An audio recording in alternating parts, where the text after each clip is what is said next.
वाजपेयी जी की गवर्नमेंट के दौरान भी राष्ट्रपति पद की बात आई थी और मान्यवर साहब काशीराम जी को ये ऑफर आया था, तो उन्होंने कहा था कि मैं बड़े घर में बैठने के लिए पैदा नहीं हुआ, मुझे इस देश का हुक्मरान बनना है, मतलब कि पीएम बनना है।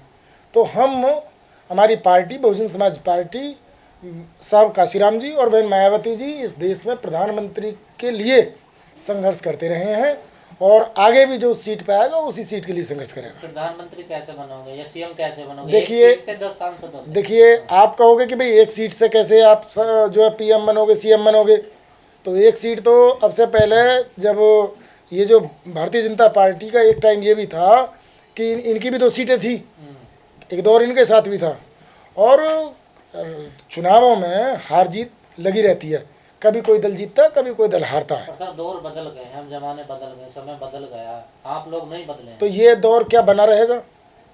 ये दौर भी बदलेगा, आज नहीं बदलेगा कल बदलेगा, लेकिन ये दौर भी बदलेगा, और जो दौर अब से पहले था वो नहीं रहा, तो ये दौर भी नहीं रहने वाला है। जो अभी सत्ता में वो दौर के साथ बदलते जा रहे हैं, आप लोग नहीं बदल रहे ना। भारतीय जनता पार्टी से पहले 1885 में कांग्रेस फ्रेम हुई और लंबे समय तक कांग्रेस ने देश पर राज किया, और कांग्रेस भी सत्ता से कई बार आई कई बार गई।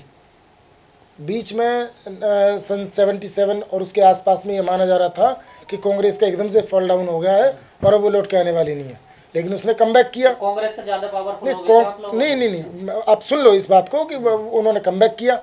और जहाँ तक बात है बहुजन समाज पार्टी का, तो बहुजन समाज पार्टी देश की 5वीं राष्ट्रीय पार्टी है, अभी भी राष्ट्रीय पार्टी है, और ये दर्जा हम जो इस पर संकट है उसको हम स्वीकार करते हैं। बहुजन समाज पार्टी ने उत्तर प्रदेश के चुनावों में अच्छा प्रदर्शन नहीं किया, तो इसका मतलब ये नहीं है कि पार्टी आगे भी ऐसा ही करेगी, अच्छा करेगी। राष्ट्रीय पार्टी का दर्जा बचा हुआ कैसा है? नहीं, राष्ट्रीय पार्टी पर तो खरे नहीं उतर रहे। राष्ट्रीय पार्टी का दर्जा हमारा एक निश्चित समय अवधि होती है चुनाव आयोग की तरफ से, उस अवधि के बीच में जो चुनाव आएंगे हम उनमें हमारी पार्टी बीएसपी पार्टी अच्छा जो है रिकवरी करेगी और ये दर्जा हम बचा कर रखेंगे। लेकिन अगर सर मौका मिल रहा राष्ट्रपति बनने का तो बन जाइए, फिर अगर बीजेपी आपको ऑफर देती है तो। आप ये बताइए, अब फिलहाल राष्ट्रपति कौन है? कोविंद जी। और मिस्टर कोविंद किस कम्युनिटी से आते हैं? वो भी अनुसूचित जाति से आते हैं।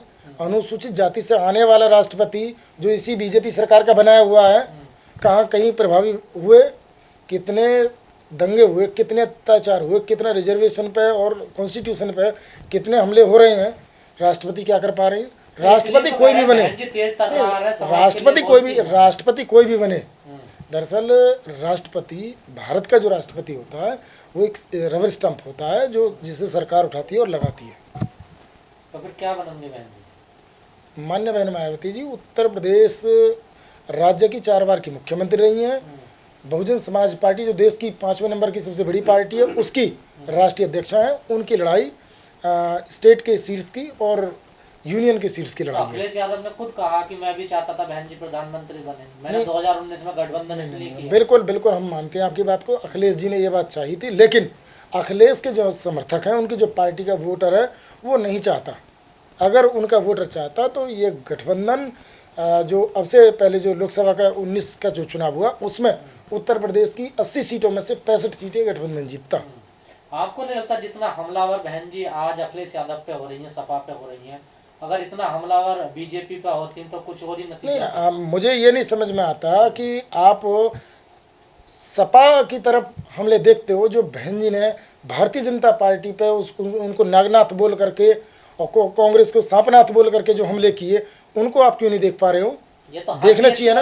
और रहा सवाल जो है इसका अखिलेश का, तो अखिलेश के लिए इसलिए भी ये चीज़ें बोली जा रही हैं कि अखिलेश आज बाबा साहब डॉक्टर अम्बेडकर के फोटो को लेकर के मजाक कर रहे हैं, इसलिए भी बोला जा रहा है ये।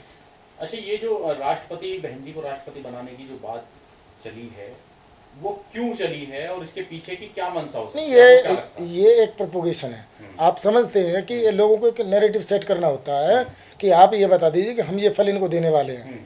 तो अगर भारतीय जनता पार्टी का ये मन है कि वो बीएसपी की सुप्रीमो को उपकृत करेगी, तो इसके साइड इफेक्ट क्या हो सकते हैं? इसका एक नैरेटिव, इस नैरेटिव का जो वोटर बैंक पर असर क्या जाएगा? तो जो जिस वोटर बैंक के लिए बीएसपी की लड़ाई है, जिनके हक की लड़ाई बीएसपी लड़ती है, उनके मन में संशय और शंका पैदा करना ही इस नैरेटिव का मुख्य लक्ष्य है। कि वो दलितों को इसका पिछड़ों फायदा किसको पहुंच रहा नहीं, है? इसका जो फायदा है वो बीजेपी को और क्या नाम है सपा को, दोनों को इसका फायदा पहुंच रहा है। और दोनों ने ही इस बात का पुरजोर प्रचार किया, इलेक्शन के दौरान भी इन्होंने प्रचार किया। दोनों को फायदा कैसे पहुंचा भाई? समाजवादी जब भी इस बात का प्रचार करती है तो वो जो माइनॉरिटी का वोटर है उसको ये मैसेज देने की कोशिश करती है कि देखो हम कह रहे थे ना कि वो मायावती पहुंच जाएगी वहीं बीजेपी के पाले में, तो इससे वो वोटर भ्रमित हो जाता है। दूसरी तरफ इसका बीजेपी फ़ायदा उठाती है। बीजेपी इसलिए वो उसको जो है वो उसके लोग जो दलितों को बहकाने में कामयाब हो जाते हैं, देखो हम तुम्हारी बहन जी को राष्ट्रपति बनाने जा रहे हैं। जो लोग राजनीति के बारे में ज़्यादा समझ नहीं रखते, परिपक्व नहीं है, उनको बहकाना बीजेपी के लिए भी ये एक आसान काम हो जाता है। लेकिन सर चुनाव भी नहीं है अब आजकल उत्तर प्रदेश में, ये जो मुद्दा उछल के आया है बहन जी को प्रेसिडेंट बनाने का, आखिर इसकी मंशा क्या हो सकती है पक्षियों? और बहन जी ने इस पे सफाई भी दी, सबसे बड़ी बात देखिए वो किसी मुद्दों पे सफाई नहीं वो देती। सफाई देना आज इसलिए ज़रूरी हो जाता है कि ये नैरेटिव काफ़ी हद तक लोगों के दिमागों में गढ़ दिया गया, बिठा दिया गया है। और आप कह रहे हो चुनाव नहीं है, भाई चुनाव कहाँ नहीं है, कब नहीं है? इंडिया तो चुनावों का देश है। यहाँ हर वर्ष किसी न किसी राज्य में चुनाव होते हैं, कहीं ना कहीं काउंसलर के चुनाव हो रहे होते हैं, कहीं यूनियन के चुनाव हो रहे होते हैं। तो चुनाव तो लगातार लगे रहते हैं, एमएलसी का चुनाव हो, एमएलए का चुनाव हो, एमपी का चुनाव हो, या लोकल गवर्नमेंट के चुनाव हो, तो वो लोकल बोर्ड के चुनाव लगे रहते हैं। आपको नहीं लगता बसपा सुप्रीमो ने देरी कर दी सफाई देने में? देखिए ये बात आपकी बिल्कुल जायज़ है कि बहन जी ने इस बात को कहने में देर कर दी। देर भी नहीं कही जाएगी कि वो शुरू से भी वो ये लगातार बीजेपी पर हमले कर रही थी, परंतु भारतीय जनता पार्टी ने जिस तरह से धनबल का और मीडिया मैनेजमेंट जिस तरीके से उन्होंने किया, उस शोर में बहुजन समाज पार्टी की नेता की बातें लोगों तक मीडिया से तो आप लोग को लेना देना है ना, मीडिया पर आपका विश्वास है ना, मीडिया को आप नहीं, मीडिया बीएसपी का कोई लेना देना नहीं मीडिया से। भाई साहब ये बात बिल्कुल किसी हद तक ठीक है कि बहुजन समाज पार्टी मीडिया को मैनेज करने में सफल नहीं रही है, और आप भी जानते हो। सफल नहीं रही है, करना ही नहीं चाहती। नहीं, मीडिया को मैनेज कैसे किया जाए आप बताइए? कौन से पैराडाइम है जिनसे मीडिया मैनेज होगी? मीडिया को फोर्थ पिलर ऑफ डेमोक्रेसी कहा जाता है, लोकतंत्र की रीढ़ कहा जाता है। ये कहा जाता है कि भाई ये निष्पक्ष काम करने वाले लोग हैं। अब जिनके पास थैला मोटा रखा है वो मैनेज कर ले जा रहे हैं। यहाँ तो नहीं है कैपेसिटी मैनेज करने की, तो नहीं हो पा रहे भाई मैनेज। बात सही है आपकी। सर जिस तरह से बहन जी को प्रेसिडेंट बनाने की जो खबरें आ रही हैं, बहुत बड़ा वोट बैंक है जो बहुजनों का, कौन झपटना चाहता है इस पूरे? नहीं, ये किसी पे भी नहीं झपटा जाएगा, कोशिश लोगों की जा रही है। लेकिन बहुजन समाज पार्टी का जो वोटर है, जिस वोटर के लिए ये रस्साकसी हो रही है, वो कहीं जाने वाला नहीं है, कहीं जाने वाला नहीं है। बहुजन समाज पार्टी का लॉस हुआ, करीब 10 से 15% वोट बीएसपी का इस बार खिसका।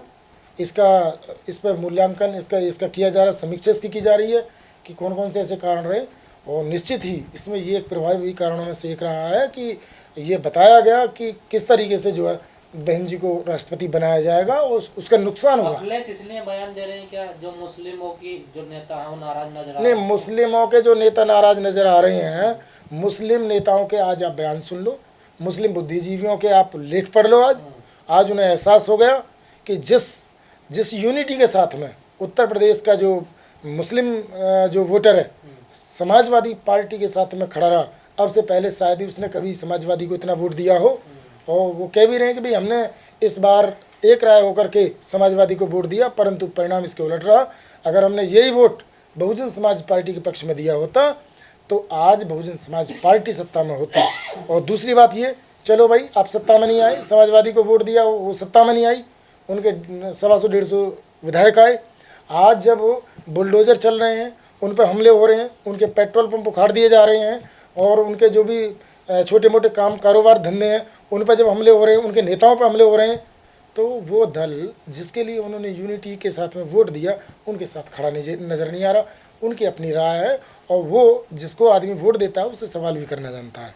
तो मुस्लिम कम्युनिटी कहीं ना कहीं से समाजवादी पार्टी के अगेंस्ट में मन बना चुकी है, और अब वो समझ चुकी है जो उसको इलेक्शन से पहले समझना चाहिए था, वो थोड़ी देर से समझे, परंतु वो समझ गए हैं। और इस बात का डर समाजवादी मुखिया को है।